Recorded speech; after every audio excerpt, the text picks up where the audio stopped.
Link 7. I trudge along Pentonville Road, peering into doorways and the entrances to office blocks. My left wrist felt naked without the watch, and I added the Scouser to my hit list. Ratface and the Scouser. I was going to turn into a serial killer if I went on at this rate. After a bit, I came into a doorway which was both deep and unoccupied. I dodged into it and stood there, wondering whether I'd dare doss down. What if this was somebody else's bedroom too? Somebody big like the Scouser? Suppose he showed up and took a fancy to my pack, my bedroll, and demanded them, or he might just knife me and take them. On the other hand, it was now pretty late, though of course I didn't know what time exactly. Surely, I told myself, if somebody dossed here regularly, he'd be here by now? Anyway, I was dead tired. I had to get my head down somewhere, and wherever I went, this was going to be the same doubt. So I'd just wriggled into my sleeping bag and dropped my head on my pack when he arrived.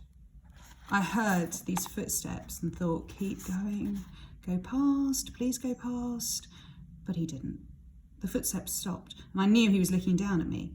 I opened my eyes. He was just a shadow framed in the doorway. "This your place?" I croaked. Stupid question. He was going to say yes, even if it wasn't right. What I should have said was piss off. I wondered how big he was. "No, you're all right, mate." He sounded laid back, amiable. "Just shove up a bit so I can spread my roll." I obliged, and he settled himself beside me, so close we were almost touching. Felt good to be with someone. Now, if anybody else turned up, it wouldn't matter. There were two of us. I felt I ought to say something, so I said, "Been doing this long?" hoping he wouldn't be offended. 6, 7 months, he said. "You?" "First night." He chuckled. "I can tell. Where you from?" "Up north." "Brum, me." "I can tell." It was a risk, this crack about his accent, but he only chuckled again. "Name's Ginger," he said, and waited. I didn't want to give my name, not to anybody. Clean break, right? Fresh start. Anyway, he hadn't told me his name. Ginger's only a nickname. "Link," I said. I'd seen this signpost earlier. Thames Link. It's a railway. "Oh, aye," he said, meaning, "I don't believe you, but it's not heavy. Got a fag on you, Link?" "Don't smoke." For once I wished I did. He laughed. "You will." "How do you mean?" "Been hungry, have you? I mean, really hungry?" No. "Well, when you are, smoking helps. Dulls the pain a bit." "Ah, you hungry now, Ginger?" "Bit. Why, you got grub?" "Got a Snicker in my pack. Do you want it?" "Don't you?" "No, not hungry." This wasn't completely true, but I thought perhaps I'd found a friend, and I wanted to hang on to him. I opened my pack and groped about until I found the bar. "Here. Tell, mate. Sure you don't want it?" "No." "Half?" "No, you eat it." I buckled my pack and lay with my eyes closed, listening to him eat. He was pretty hungry at that, you could tell. When he finished, he said, "It's better." "It's night, Link." "Night, Ginger." And that is how I met Ginger. I must have slept, because the next thing I knew, somebody was nudging me none too gently in the back, saying, "Come on, sunshine, let's have you." I opened my eyes and instantly screwed them shut as torchlight lanced into them. My first thought was that Ginger had changed his mind and wanted me out of his bedroom, but then my mind cleared and I knew it was the police. I sat up. It was still dark and bitterly cold as I began to peel off my sleeping bag. There were 2 officers, a man and a woman. Once they'd got us awake, they stood back and watched while we rolled our bags and strapped into our packs. "Don't forget that," grunted the guy, shining his torch on the screwed-up wrapper from my Snicker. Ginger picked it up and shoved it in his pocket. I thought they were going to arrest us or something, but as soon as we were packed and on our feet, they moved off, shining their torches into doorways as they went. "What time is it?" I asked as we stood dazed with cold and sleep in the orange light of the street lamp. Ginger shook his head. "Dunno, about 6 probably." "Why'd they do that? Get us up, I mean."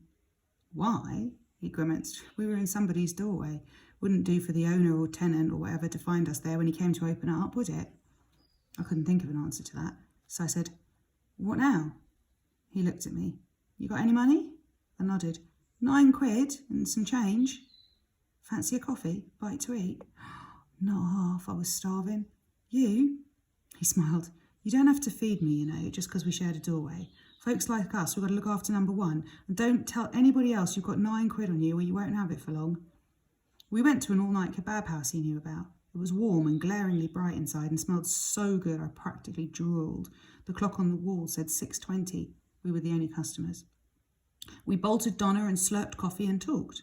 Ginger asked me what I planned to do. I told him I was looking for work while waiting for the DSS to come to a decision about my case. When I told him what I'd told them about my circumstances, he shook his head. Wasted time, mate.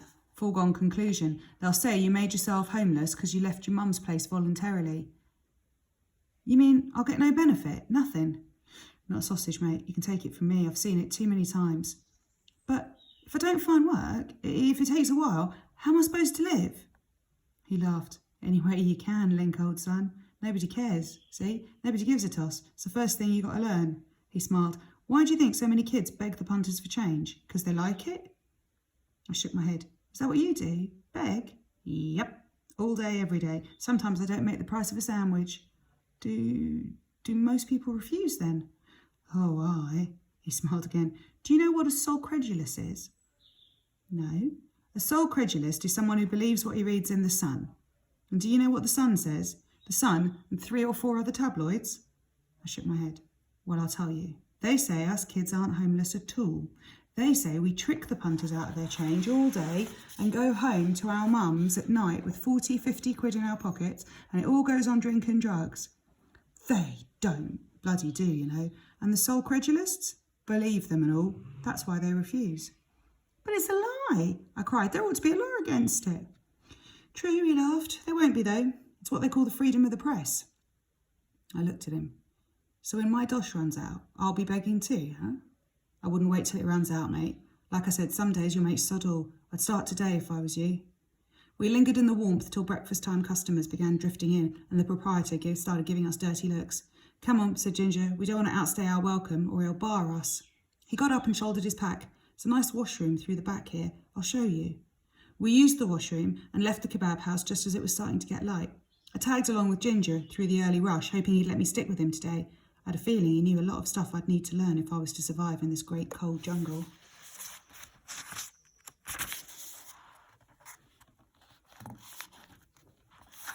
It was a raw morning with a sneaky wind which came out the side streets and went right through you. I thought Ginger was looking for a good spot to sit, somewhere out of the wind with plenty passers-by, but we just kept walking. We were going south and I thought, I wish England wasn't an island, that we could just keep going until we came to Spain or North Africa, somewhere warm and sunny. And after a while I said, where are we off? And he said, don't matter, this weather, just got to keep moving. It was daylight now and there were plenty of people about. I started noticing how a lot of them would alter course so that they didn't pass too close to us. Now and then Ginger would change course too and intercept some guy. Got any spare change, mate? He'd ask. And nearly always the guy would go on by without giving anything. For something to do, I began studying their various responses. Some would simply walk on glassy-eyed and expressionless, as though Ginger wasn't there. Some assumed angry expressions, compressing their lips and sweeping up as though grossly insulted. There were head shakers, pocket packers and shruggers who demonstrated through the mime the absence of coins in their pockets, and there were those who'd mutter intelligibly so that you couldn't understand whether they said, sorry, no change, or bugger off.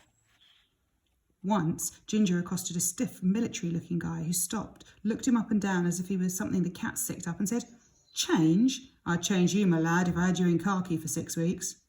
There were a lot of soul credulists about. Now and then, though, somebody would fork out a few coppers. The givers came in 2 types, the disdainful and the apologetic. The disdainful type would look down his nose at you, fish in his pocket and drop some coppers in your hand, saying, there, move on with his head in the air.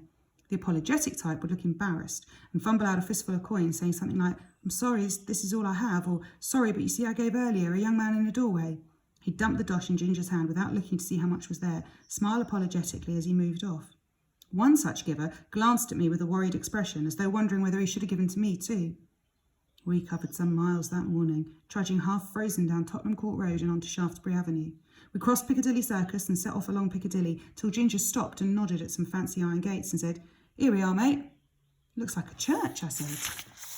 He chuckled. It is. St. James's. We can take the weight off our feet and get out of this wind. Will they let us? Yeah, you can get your head down in a pew if you want in the daytime. Locked at night, though. We went in. It was lovely inside, white and gold and clean looking, with vases of flowers and polished woodwork. The only person in there was a battered wino who sat in a pew near the back, muttering to himself. He took no notice of us as we went down the aisle and slipped into a pew and shrugged off our packs. It was a relief to sit down and great to be out of the icy wind. I was amazed we'd be able to just walk in like that. I felt like I was there under false pretences and wondered if I should pray or something, but Ginger winked and grinned and started counting the change he'd collected. £1.74, he announced. And a peso. We can have cheese rolls for lunch, Link, old son. They do an outstanding cheese roll here. Here? I thought he was putting me on. Oh yeah, there's a calf tagged on the side. Never. There he is. Go and have a look if you don't believe me. I shook my head. You're the expert. I believe you. Only that's your dosh, not mine. I didn't do a thing. He looked at me. Who paid for breakfast? Well, I did, but no buts. I pay, you fetch, he smiled. You look more respectable than me. They'll take you for a tourist. There was a cafe, and they did an outstanding cheese roll. We ate in church, which felt disrespectful, but I eased my conscience by telling myself that Jesus ate in people's houses, so he wouldn't mind if somebody ate in his. I was happy, I guess, right then. I had a friend, a full belly, and a roof over my head. Who could ask for more?